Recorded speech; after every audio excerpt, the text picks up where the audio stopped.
Jubilee hills by elections వచ్చినాయి కదండి. So ఇక్కడ ఎలా ఉంది, ఏ పార్టీ గెలిచే అవకాశం ఉందంటే? ఓవరాల్ గా కాంగ్రెస్ పార్టీకి ఛాన్సెస్ ఎక్కువ. లోకల్ క్యాండిడేట్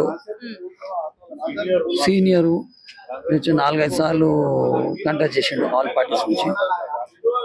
మాకు యూత్ కాబట్టి అన్ని విధాలుగా ముందు వెళ్తాడని చెప్పేసి మా ఆశ.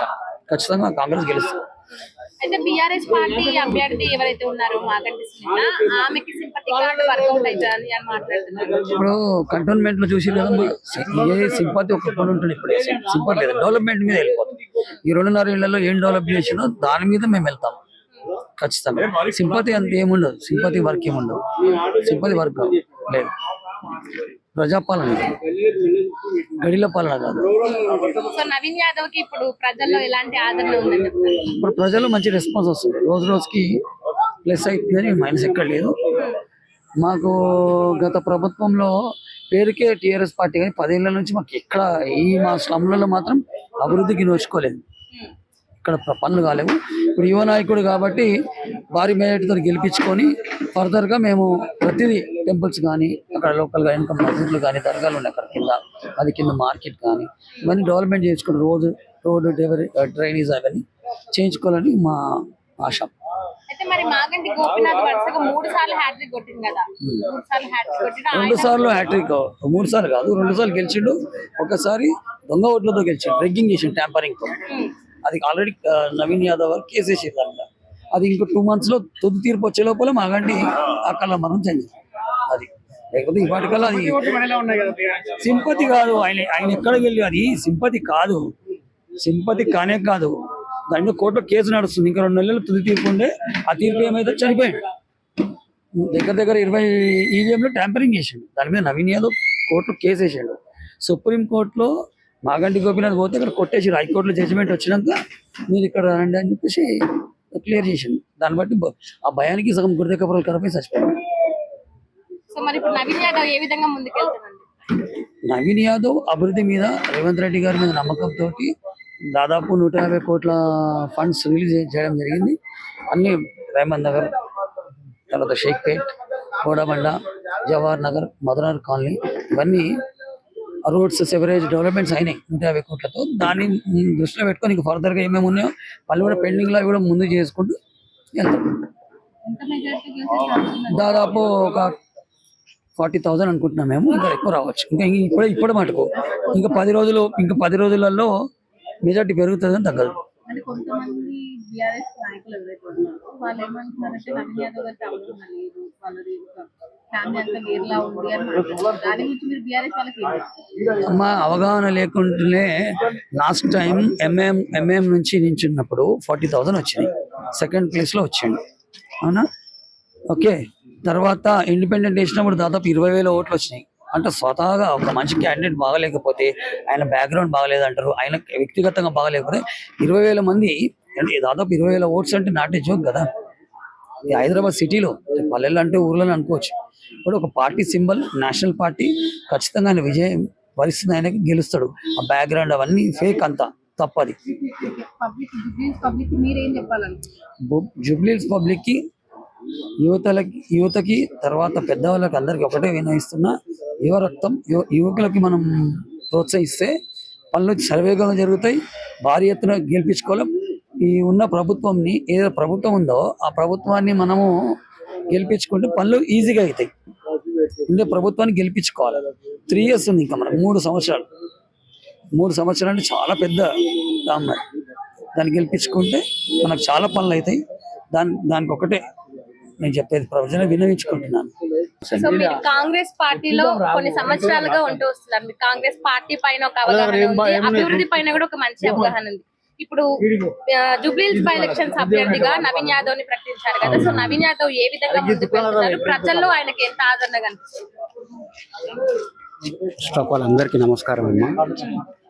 ఇంకోటి, కాంగ్రెస్ పార్టీ ఇప్పుడు ఎప్పటి నుంచో ఉందమ్మా. కాంగ్రెస్ పార్టీ అప్పుడు 20 సంవత్సరాల కింద పి జనార్దన్ రెడ్డి, ఇది కంచుకోట, అసలు ఖైరతాబాద్ కాన్స్టిట్యున్సీ. దీన్ని 3-4 చేసిర్రు, జూబ్లీస్కి వచ్చింది. అయితే ఈ మాగంటి గారు కొన్ని రోజులు 3 సంవత్సరాలు అంటే 3 సార్లు గెలిచిర్రు. కాకుంటే పెద్దగా అభివృద్ధి ఏం ఈసారి ఏం లేదు. మళ్ళీ ఆయన పోయినాక ఆయన భార్యకి ఇచ్చారు సునీతమ్మ గారు. ఆమె దానిలో ఏమంటారు నాయకత్వ లక్షణాలు లేవమ్మా. సానుభూతి వేరు, నాయకత్వం వేరు. ఒక కాన్స్టిట్యున్సీని సానుభూతితోని వేరే వాళ్ళకు అప్పగించడం అంటే అది ఎంతవరకు న్యాయమో ఇక వీళ్ళకే తెలియాలి. ఇంకోటి రెండోది ఏంటంటే మన గౌరవ ముఖ్యమంత్రి రేవంత్ రెడ్డి గారు నవీన్ యాదవ్నే ఎందుకు చాయిస్ చేసిండంటే he is the dynamic person, is educated, B R ఆయన చదివింది. రెండోది ఏంటంటే 2 సార్లు కన్సల్టెంట్ చేసిండు, ఆ అనుభవం ఉంది. నెక్స్ట్ సారి సెకండ్ ప్లేస్ లో ఉన్నాడు ఆయన. మూడోది ఏంటంటే ఇక్కడ main minority votes 1,30,000 minority votes ఉన్నాయి ఇక్కడ. టోటల్లీ 3,90,000 ఓట్లు మొత్తం టోటల్లీ. దానిలో 1,30,000 ఓట్లు ఓన్లీ మైనార్టీస్ ఉన్నాయి.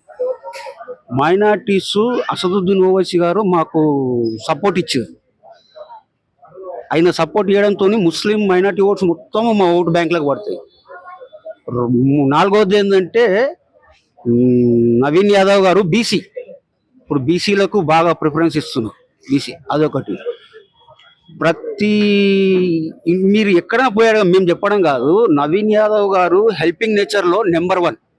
ఇప్పటిదాకా బాలకృష్ణ గారు చెప్పారు, ఏ రాత్రికి పోయినా కానీ వాళ్ళు సాయపడేది ఎవరో కొంతమంది, ఎవరో వాళ్ళ నాన్నని ఏదో రౌడీ ఈవిడ అనేసి ఏదో వేరే మాటలు చెప్తున్నా. ఎప్పటికీ ఒకలాగానే ఉంటారు అండి మనుషులు. ఎప్పుడో చేసిన ఏదో దానికి ఆయన మీద నిందలు వేయడం ఎంతవరకు న్యాయమో చెప్పేటోళ్ళకే ఉండాలి. అయితే శ్రీశైలం గారిని కూడా కుట్రపరంగానే ఆయనకు టికెట్ రావాల్సి, టీడీపీ హయాంలో ఉన్నప్పుడు ఆయనకు టికెట్ రావాల్సిందే కానీ కావాలని కుట్ర చేసి ఆయనకు టికెట్ రాకుండా ఆయనను రాజకీయ పరంగా దూరం చేసినని అంటారు. అవును కరెక్టే, వాస్తవమే. శ్రీశైలం అన్న పార్టీలో చేరనీకి పోయేటప్పుడు ఒక ర్యాలీ తీసిండమ్మా. ఇక్కడ ఎవరినైనా అడగండి, అది నా భూతో నా భవిష్యత్ అంటారు. ఈవెన్ టిఆర్ఎస్ వాళ్ళని అడగండి, టీడీపీ వాళ్ళని అడగండి, whatever. But Naveen Yadav is win.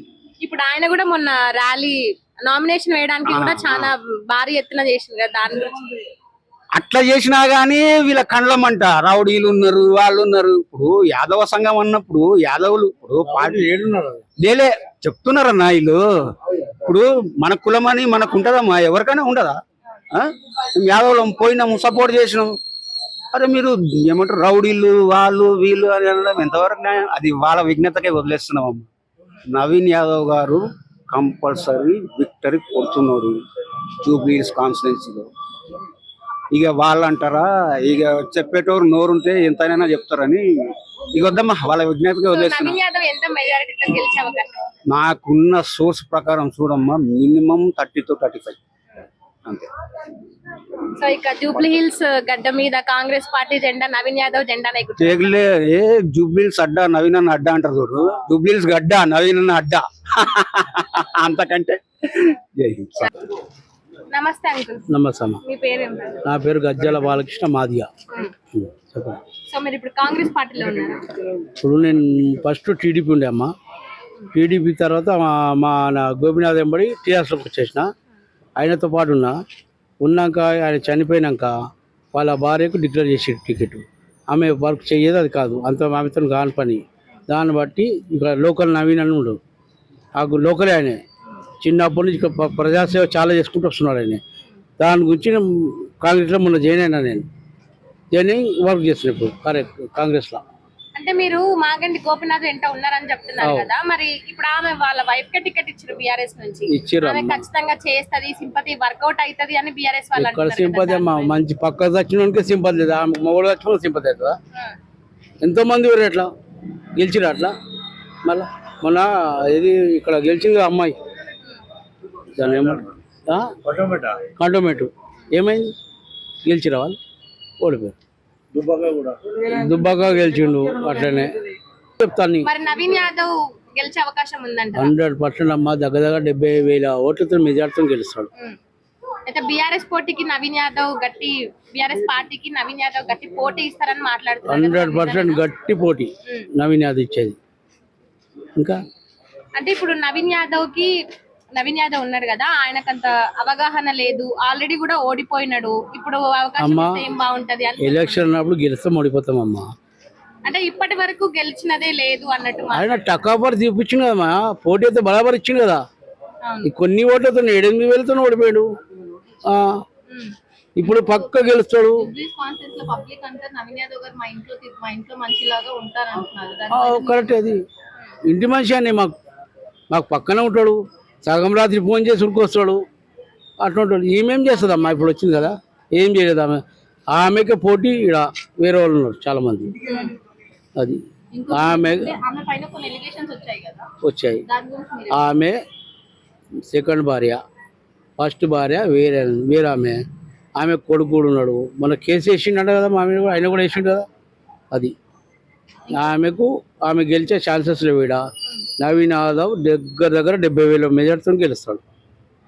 ఇంకోటి నవీన్ యాదవ్ గారి ఫాదర్ కూడా పార్టీలతో సంబంధం లేకుండా ప్రజలకు సేవ చేశారు కదా. అమ్మ, ఆయన చేసిన సేవలు చాలా ఉన్నాయి.